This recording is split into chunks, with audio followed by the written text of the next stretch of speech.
प्रणाम दोस्तों। आज 15 अगस्त,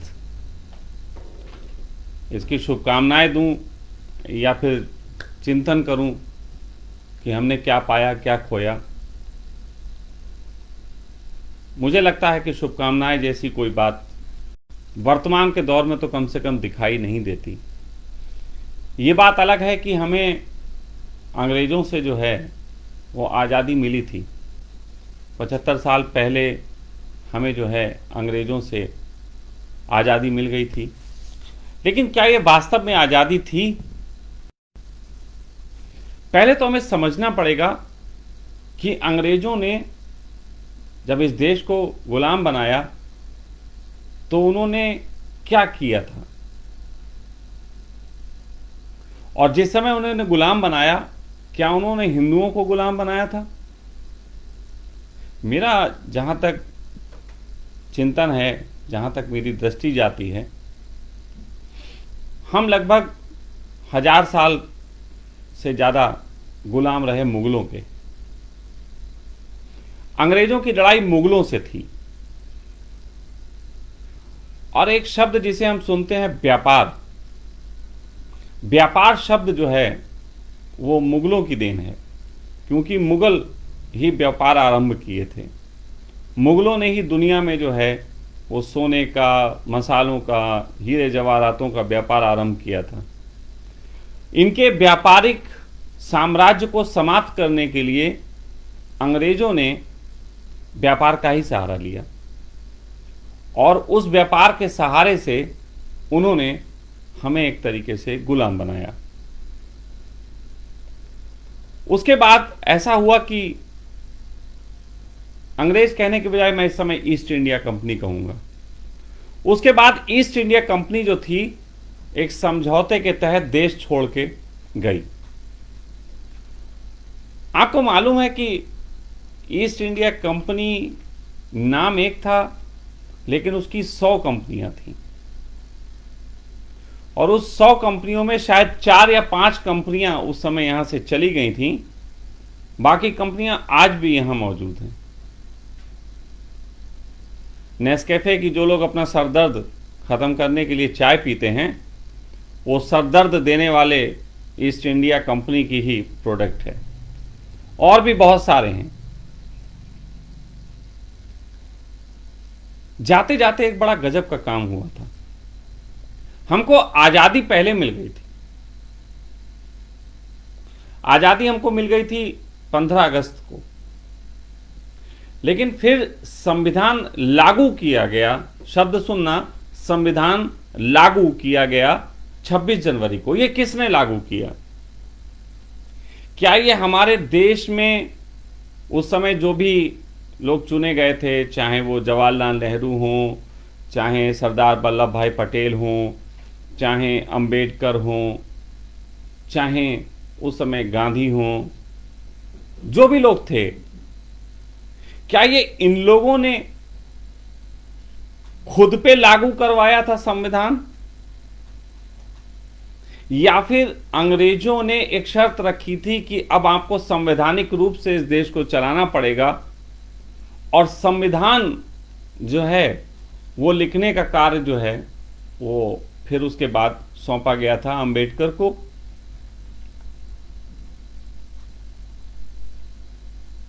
क्या हमारे देश को वास्तव में संविधान की जरूरत थी? एक तो लागू शब्द को भी थोड़ा सा गौर करते चले। लागू का अर्थ होता है जबरदस्ती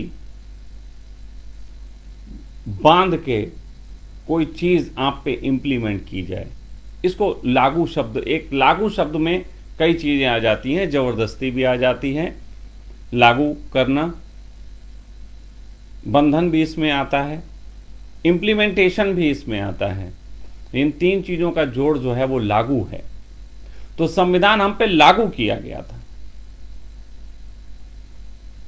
आज जो देश की हालत है, या ऐसा समझो कि पिछले 75 साल से देश की जो हालत है, उस देश की हालत का जिम्मेदार हमारा संविधान।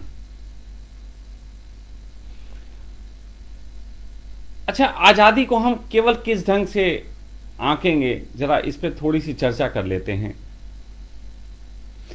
क्या 1947 के बाद से जो हमको भारत मिला, क्या हम उसकी रक्षा कर रहे हैं, या जो भारत पहले हुआ करता था हम उसकी रक्षा कर रहे हैं? फिर जो भारत अगर पहले हुआ करता था तो कौन सा भारत पहले था? हम किस भारत की बात कर रहे हैं? जिस भारत में हिंदू मुस्लिम एकता के साथ रहते थे उस भारत की, या जब मुसलमान यहां आए ही नहीं थे उस भारत की, या उस भारत की जो कि सनातन है? हम किस चीज की रक्षा कर रहे हैं?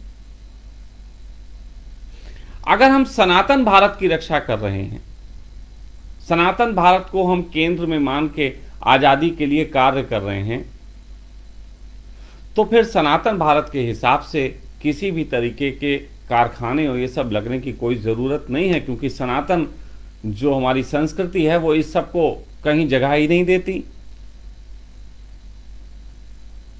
सनातन के तहत तो वर्णवादी व्यवस्था चलती है। उस वर्णवादी व्यवस्था में भी बहुत सारी चीज़ें हैं, अच्छाई बुराई, उन पे चिंतन फिर किया जाए।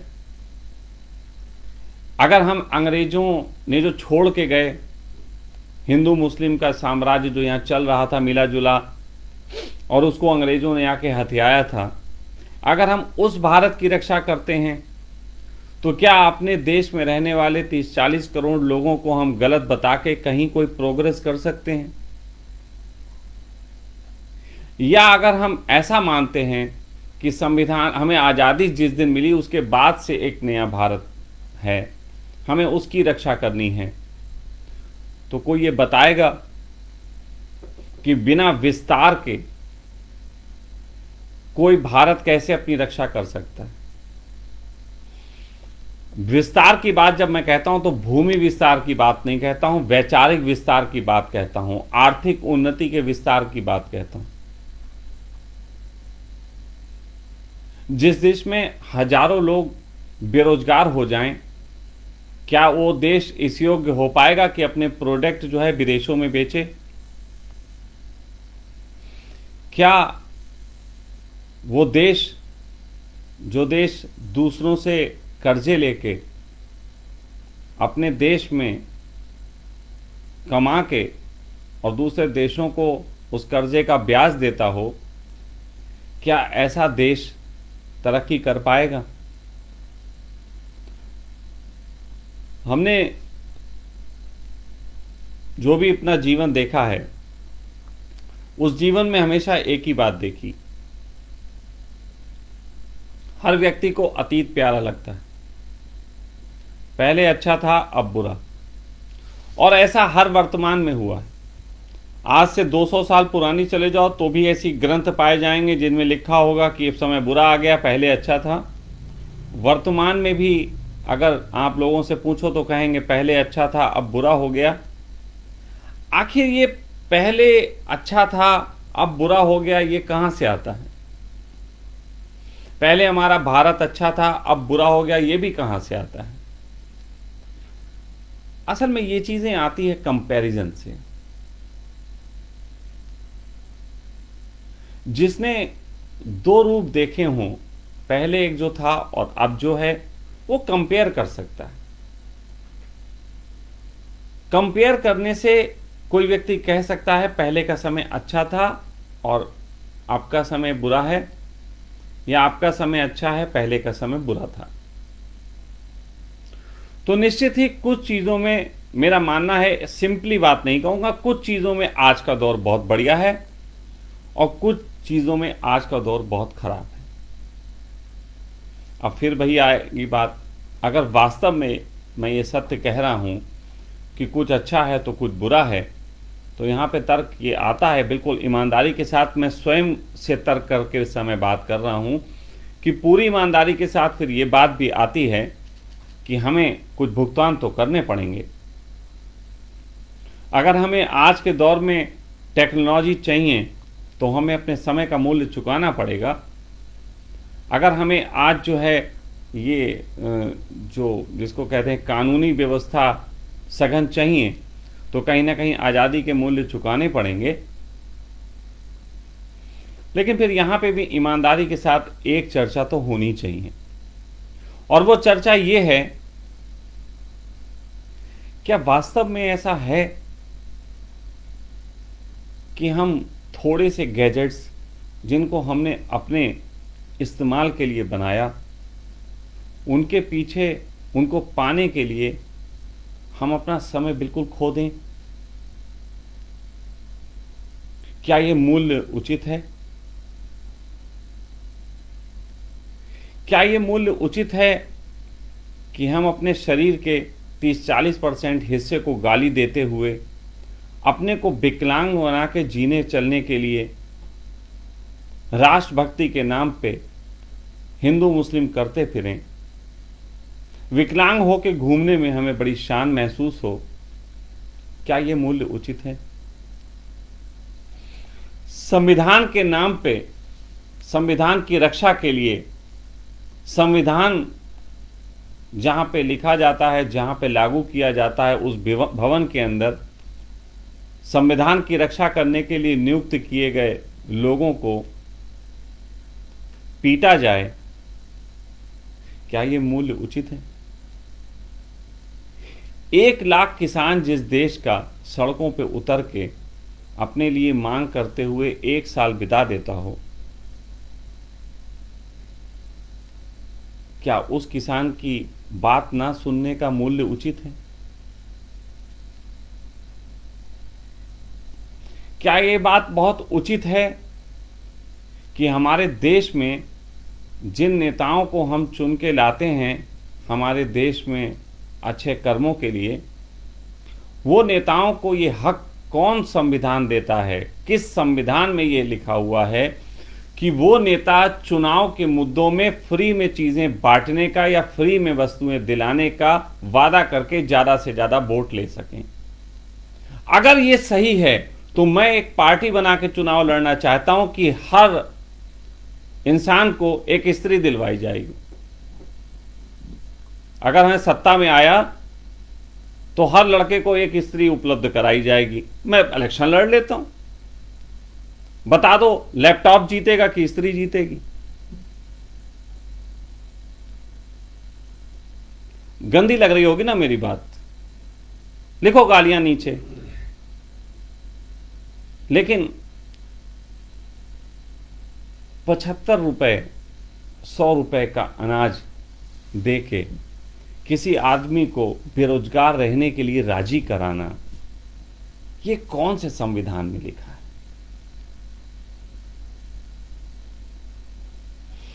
संविधान की रचना सिर्फ इसलिए की गई थी कि नए नए विचारों के लोग आके हमारे देश को उन्नति की राह प्रदान करेंगे। हर 5 साल में, 10 साल में कुछ नए लोग आएंगे और वो देश को एक उन्नति की राह दिखाएंगे। ये संविधान में कितने अच्छे ढंग से ये बात लिखी गई थी। लेकिन संविधान जिस देश ने हम पे लागू करवाया, इंग्लैंड, वहां संविधान नहीं है। और दूसरी बात मैं आपसे पूछना चाहता हूं, छोटी सी बात है, बहुत बड़ी नहीं पूछूंगा, प्रतिदिन आपके जीवन से गुजरने वाली बात है, उसमें जवाब दे देना। आप छोटे शहरों में जिस आटे की चक्की से अपने घर का आटा पिसवाते हो, वो चक्की कितनी बार बदलते हो, कितने साल में बदलते हो, मुझे ये बता दो।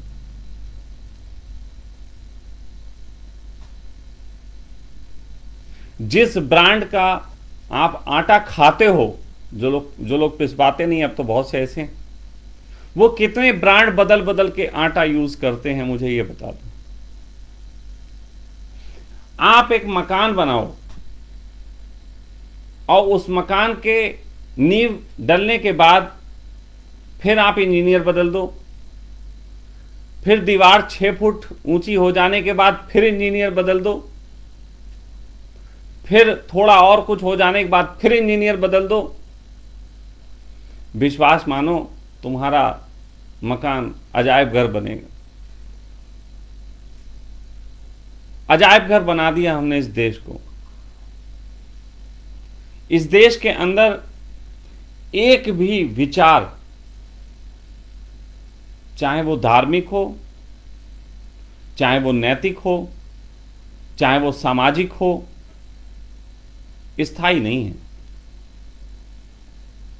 एक भी विचार स्थायी नहीं है। और जिस देश के अंदर कोई भी विचार स्थायी ना हो, सब हवा में टहल रहा हो, उस देश में कुछ उन्नति की बात हो सकती?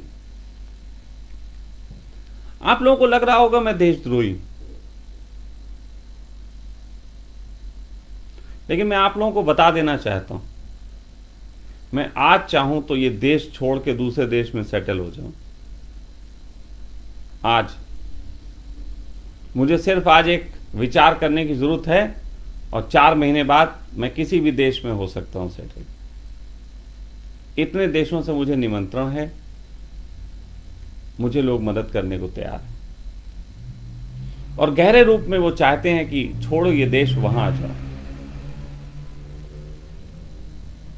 मैंने आज तक देश नहीं छोड़ा, मैं अपना पासपोर्ट नहीं बनाया, मैं जाना नहीं चाहता बाहर, अंदर से दिल नहीं करता। लोग मुझे बाहर बुलाते हैं, मैं जा सकता हूं, धन कमा के आ सकता हूं, लेकिन मैं कहता हूं नहीं, तुम यहां आओ, तुम यहां आओगे, तुम्हारा धन इस देश में आएगा, टूरिज्म के तरीके से समझो आएगा, ये भी एक हित है। मैं हिंदी में बोलता हूं, बहुत लोग कहते हैं आप अंग्रेजी सीखो, इससे बहुत दूर तक आपकी आवाज जाएगी। मैं अंग्रेजी क्या सीख नहीं सकता? इतना नित नवीन होता जाता हूं, अंग्रेजी क्यों नहीं सीखता? सिर्फ इस वजह से कि मैं चाहता हूं कि किसी को अगर वास्तव में धर्म की बात सुननी है तो हिंदी में ही सुननी पड़ेगी, क्योंकि अभी तक दुनिया की किसी भी वर्णमाला में हिंदी जैसे शब्द इजाद नहीं हुए। तो धर्म की बात सुननी हो तो लोगों को हिंदी सीखनी पड़ेगी। हमारे देश के नेता देखो, जो बात करते हैं हिंदुस्तानी होने की, संसद में भी अंग्रेजी में बात करते हैं। आज लाल किले पे भाषण हुआ होगा, उसमें भी अभी गुलामी के कुछ पद चिन्ह मैंने सुना नहीं, लेकिन गुलामी के कुछ पद चिन्ह उसमें भी दिखाई दे गए होंगे, उसमें भी अंग्रेजी के बहुत सारे शब्दों का यूज हुआ होगा।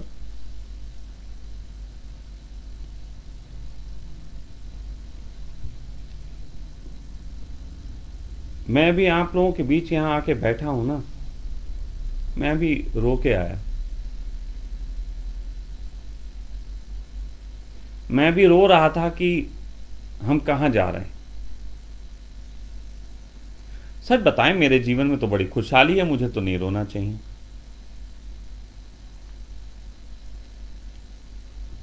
लेकिन आज से 15-20 साल बाद